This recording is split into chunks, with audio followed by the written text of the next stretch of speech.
जइहे तू पवित्र गे छौड़ी पूजा पाठ करा के। हो जइहे तू पवित्र गे छौड़ी पूजा पाठ करा के। शादी से पहले ससुर जइहे गंगा छौड़ी नहा के। शादी से पहले ससुर जइहे गंगा छौड़ी नहा के। हम ही तोहर चीज जुठलियो दरबा अपन बोला के। हम ही तोहर चीज जुठलियो दरबा अपन बोला के। शादी से पहले ससुर जइहे नहा के। शादी से पहले ससुर जइहे गंगा छौड़ी नहा के।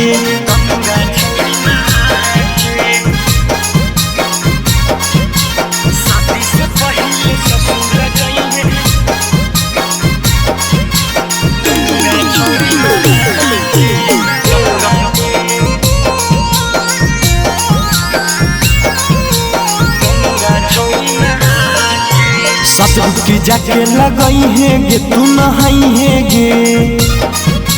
केकरो से नहीं बताई है गे नहीं लजई है गे। हे गे सुनना ससुर की जाके लगई है गे तू नहाई है गे। केकरो से नहीं बताई है गे नहीं लजई है गे।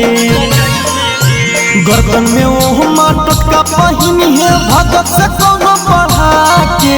गर्दन में ओह माटक का पहिनी है भगत से कोनो पढ़ा के। शादी से पहले ससुर जइहे नहा के।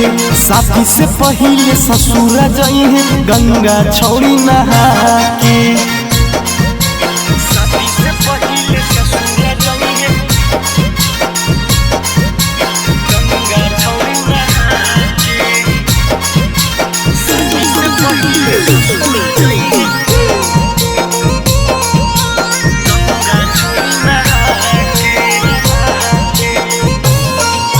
ग्यारह गो कन्या जमई है गे तू खिलई है गे।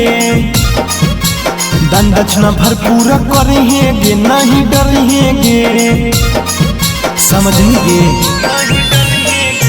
11 गो कन्या जमई है गे तू खिलई है गे।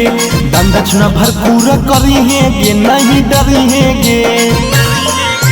आर्यन अखिल सदम जमरल कौरा सुता के। से खड़नी संता जमरल कौरा सुता के।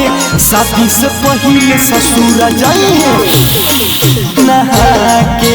शादी से पहले ससुर जइहे गंगा छौड़ी नहा के। नहा लिए गे।